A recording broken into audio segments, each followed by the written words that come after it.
Assalamualaikum warahmatullahi wabarakatuh. Semoga semua kebaikan terlimpah kepada kita semua. Amin ya rabbal alamin. Suatu hari Abu Nawas membeli seekor domba dengan bulu yang sangat indah. Meski begitu ia tidak terlalu memperdulikannya. Baginya domba itu hanyalah hewan ternak biasa. Dan tujuan ia membeli domba itu tidak lebih dari untuk disembelih dan dagingnya dijadikan hidangan. Hingga pada suatu hari di alun-alun kota Baghdad ada kontes perlombaan domba sehat. Siapa saja yang dombanya paling sehat akan menjadi pemenang dan berhak mendapatkan hadiah uang. Tanpa rencana serius, Abu Nawas pun iseng mengikuti lomba tersebut. Tak disangka dombanya keluar menjadi pemenang. Sebagai juara, Abu Nawas berhak mendapatkan hadiah sebesar 50 dinar dalam bentuk 5 koin, masing-masing bernilai 10 dinar. Namun saat penyerahan hadiah, tiba-tiba koin tersebut terjatuh dan langsung dimakan oleh si domba. Melihat kejadian itu, Abu Nawas menjadi emosi dan khawatir. Aku menyesal ikut lomba ini. Jangan-jangan dombaku bisa mati gara-gara menelan koin-koin itu, gumam Abu Nawas dengan gusar. Salah satu panitia yang melihat kepanikan Abu Nawas mencoba menenangkannya. Tenang Tuan Abu, uangnya bisa dikeluarkan. Tidak perlu panik Tuan, kata panitia. Oh ya, bagaimana caranya? Tanya Abu Nawas. Panitia itu pun menjawab. Berikan domba itu kopi Tuan, lalu tepuk-tepuk pantatnya. Nanti uangnya akan keluar dari mulutnya. Awalnya Abu Nawas merasa ragu. Saran itu terdengar aneh dan tidak masuk akal. Tapi karena penasaran, ia pun memutuskan untuk mencobanya. Dalam perjalanan pulang, ia mampir ke warung kopi langganannya. Di sana ia bertemu dengan Abu Jahil yang sedang duduk santai sambil menyeruput secangkir kopi. Abu Nawas pun segera memesan kopi dan meminumkannya ke domba tersebut. Lalu ia mulai menepuk pantat domba. Dan ajaib, dari mulut si domba keluar 1 koin 10 dinar. Melihat hal itu, Abu Nawas makin bersemangat. Ia menepuk pantat domba lagi. Dan untuk kedua kalinya, 1 koin 10 dinar keluar dari mulut si domba. Abu Jahil yang menyaksikan kejadian itu mulai tertarik. Pada tepukan ketiga, 1 koin lagi keluar. Melihat hal itu, Abu Jahil makin takjub. Luar biasa domba Abu Nawas. Sekali tepuk bisa mengeluarkan uang. Dan nominalnya tidak sedikit lagi, pikir Abu Jahil. Karena tergiur, muncul niat di benaknya untuk membeli domba tersebut. Hei Abu Nawas, aku ingin membeli dombamu, kata Abu Jahil. Ah tidak Abu Jahil, aku tidak menjualnya, jawab Abu Nawas dengan tegas. Bagaimana kalau aku beli dengan harga 50 dinar Abu Nawas, bujuk Abu Jahil. Sudah kubilang Abu Jahil, aku tidak akan menjualnya, balas Abu Nawas sambil terus menepuk pantat domba. Dan pada tepukan keempat, koin keempat keluar lagi. Kini hanya tersisa 1 koin 10 dinar terakhir di dalam perut domba. Ketika Abu Nawas hendak menepuk domba itu sekali lagi, Abu Jahil tiba-tiba menahan tangannya. Tunggu dulu Abu Nawas, bagaimana kalau aku beli dengan harga 100 dinar? Abu Nawas terkejut mendengar tawaran itu. Ia merasa aneh. Kenapa Abu Jahil mau membayar semahal itu untuk seekor domba? Apa kau serius? Tanya Abu Nawas. Tentu saja, aku serius Abu Nawas, jawab Abu Jahil dengan penuh antusias. Baiklah, kita sepakat ya, kata Abu Nawas. Abu Nawas pun menerima pembayaran 100 dinar dan Abu Jahil pun membawa pulang dombanya dengan penuh semangat. Dalam perjalanan pulang, Abu Jahil iseng menepuk pantat domba itu dan benar saja, koin terakhir keluar dari mulut si domba. Luar biasa domba ini. Aku akan jadi orang kaya, seru Abu Jahil dengan penuh kegembiraan. Namun, keesokan harinya, tersiar kabar bahwa Abu Jahil dipenjara karena ketahuan menyiksa dombanya. Ia memukuli pantat domba itu terus-menerus hingga dombanya mati.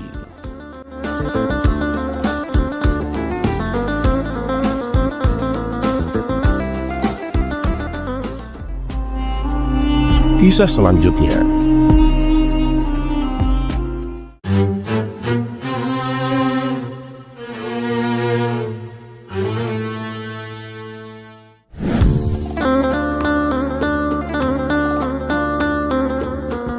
Akhir-akhir ini kita dihebohkan dengan permasalahan yang belum berujung, yaitu masalah etika. Etika adalah suatu penghormatan antara kita sesama manusia. Yang muda menghormat dan patuh kepada yang lebih tua, dan yang tua menghargai dan menyayangi kepada yang muda. Seandainya itu dijalankan, alangkah indahnya kita hidup dalam bermasyarakat. Dan tentang etika ini bukan hanya ada di zaman-zaman sekarang saja. Bahkan di zaman Abu Nawas tentang masalah etika juga menjadi pembahasan yang menarik antar ulama pada masa itu. Di kisah kali ini, kita akan diceritakan tentang kocaknya Abu Nawas ketika mendapat teguran tentang etika dari seorang ulama. Berikut kisah lengkapnya. Dikisahkan ada seorang ulama sufi yang terkenal akan sifat bijaknya. Setiap kali ia memutuskan suatu masalah, selalu dipikirnya matang-matang. Bahkan untuk bicara pun, ia senantiasa berhati-hati. Jangan sampai ada kata-kata yang membuat sakit hati lawan bicaranya. Dan ternyata sang sufi ini kurang setuju dengan cara berpikir Abu Nawas ketika menyelesaikan permasalahan. Ia menganggap apa yang dilakukan Abu Nawas meskipun tujuannya baik, tapi ada saja pihak yang tersakiti hatinya. Dan ini sangat berlawanan dengan cara berpikir sang sufi. Ketika suatu hari Baginda Raja mendengar tentang sosok sang sufi yang bijak ini, beliau sangat tertarik dan ingin mengangkatnya sebagai penasehat istana. Maka diajaklah Abu Nawas untuk menemani Baginda Raja menemui sufi tersebut. Dan singkat cerita, sampailah mereka berdua di rumah sang sufi.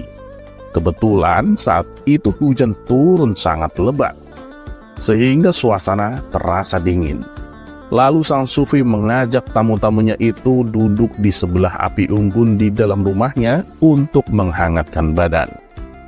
Di hadapan sang sufi, Baginda Raja meminta suatu pituah tentang bagaimana seharusnya bersikap sebagai seorang raja. Lalu sang sufi memberi beberapa nasihat. Paduka, meskipun Paduka adalah raja yang adil, tapi Paduka juga harus menjaga lisan saat bertutur kata. Kalau Paduka hendak membicarakan sesuatu, pakai dulu otak, pikirkan dengan matang. Setelah itu, baru katakan dengan kalimat yang baik dan benar. Karena lisan itu lebih tajam daripada pedang Paduka, kata sang sufi menuturkan. Mendengar itu, Baginda Raja sangat terkesan dengan pribadi sang sufi yang selalu berhati-hati di setiap tindak tanduknya. Di sela-sela obrolan yang serius itu, tiba-tiba Abu Nawas bercelutuk. Tuan Sufi, aku ingin mengatakan sesuatu. Apakah boleh, Tuan? Sesaat sang sufi menatap tajam ke arah Abu Nawas.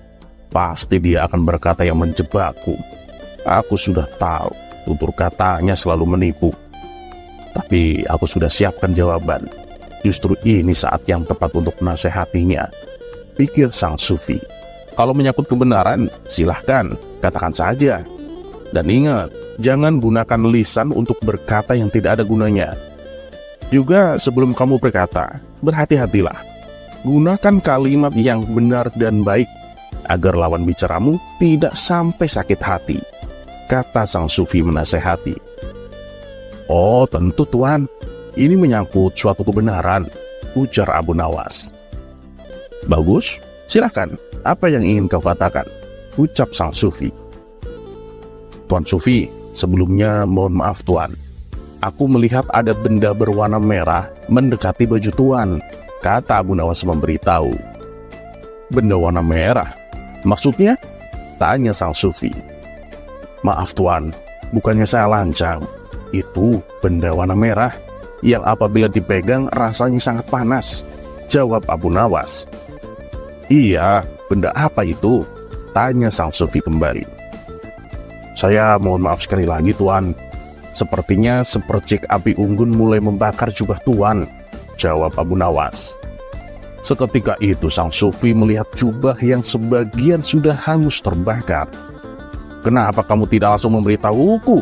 Jangan berkata bertele-tele seperti itu, kata sang sufi merasa geram. Loh Tuan, ini kan sesuai dengan nasihat Tuan. Aku harus berpikir dulu sebelum mengatakannya. Aku tak ingin Tuan sampai sakit hati mendengarnya, balas Abu Nawas cengengesan. Sang sufi segera melepaskan jubahnya dan memadamkan api yang menempel. Sementara Baginda Raja spontan tertawa melihat tingkah Abu Nawas ini.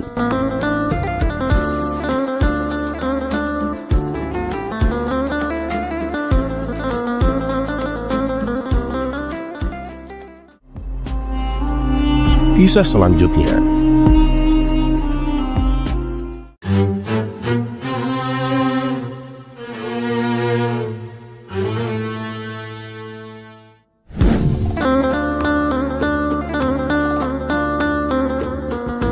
Suatu saat, jabatan Hakim Agung kosong sejak kematian pejabatnya, yaitu Syekh Maulana.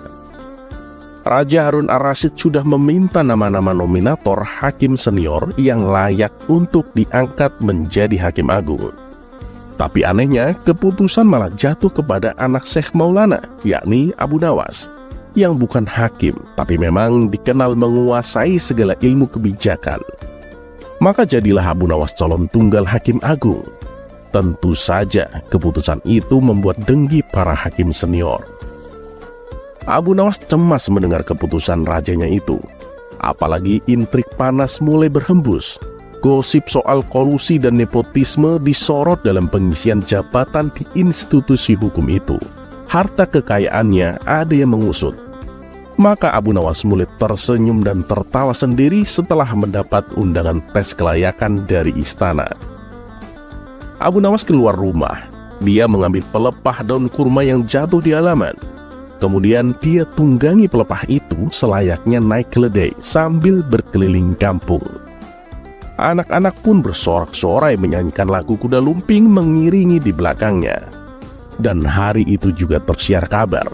Abu Nawas otaknya tak waras. Gosip pun makin keras berhembus. Apa mungkin orang tak waras menjabat Hakim Agung? Raja Harun ar-Rasyid tidak percaya terhadap gosip itu. Sebab Abu Nawas memang penuh gosip, intrik, dan kontroversial. Maka raja perintahkan prajuritnya untuk memanggil Abu Nawas. Kalau perlu tangkap Abu Nawas agar datang ke istana. Abu Nawas dengan terpaksa akhirnya datang bertemu Baginda Raja. Dia masih suka tersenyum dan tertawa sendiri. "Kamu menolak undangan kerajaan. Tahukah kamu bahwa ini suatu penghinaan?" kata Baginda Raja. "Saya sudah tahu," jawab Abu Nawas. "Tahu apa?" sergah Baginda Raja lagi. "Saya tahu bahwa terasi itu berasal dari udang," jawab Abu Nawas ngelantur. Baginda Raja naik pitam dengan jawaban Abu Nawas yang tak nyambung itu. "Ini pelecehan terhadap kerajaan. Kamu tahu itu, Abu Nawas?" "Kan saya benar. Lah menurut Anda, apa udang itu berasal dari terasi?" Baginda Raja pun murka, merasa terhina dengan ucapan itu. Pasal pencemaran nama baik pun berlaku. Baginda Raja memerintahkan prajuritnya untuk menghukum Abu Nawas dengan 25 kali cambukan hari itu juga. Setelah menerima cambukan di punggung yang menyakitkan itu, Abu Nawas pun pulang. Di pintu gerbang istana, dia dihadang penjaga yang suka meminta tips.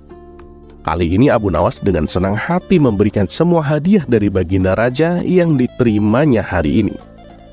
Maka diambilnya tongkat kayu, lalu dipukulkan ke punggung penjaga itu sebanyak 25 kali. Penjaga itu pun kelenger ditinggalkan Abu Nawas. Ternyata penjaga itu melaporkan pemukulan Abu Nawas kepada Baginda Raja. Maka Abu Nawas pun diadili. Tetap dengan gaya tertawa sendiri, Abu Nawas berkata, "Penjaga itu selalu meminta jatah hadiah yang diberikan Baginda Raja. Hari itu dia minta juga. Padahal kan saya mendapat hadiah 25 kali cambukan. Ya maka aku beri dia 25 kali cambukan. Apakah aku salah?" Baginda Raja terbahak-bahak mendengar pembelaan Abu Nawas itu. Dan Baginda Raja pun makin tahu bahwa pejabatnya suka memalak dan meminta suap. Abu Nawas selalu dibebaskan dari tuduhan. Sebaliknya, penjaga itu dipecat. Tapi Baginda Raja tetap meminta Abu Nawas segera dilantik menjadi Hakim Agung menggantikan bapaknya. Tak mungkin Baginda Raja membatalkan keputusannya. Mendapat tekanan itu, Abu Nawas kumat lagi gilanya. Kali ini dia mengundang orkes dangdut di kuburan bapaknya, bernyanyi dan berpesta di atas kuburan. Masyarakat heboh, gosip mendidih. Calon hakim agung penyakit gilanya makin tinggi. Tapi ada juga yang kasihan karena menduga Abu Nawas stres ditinggal mati oleh bapaknya.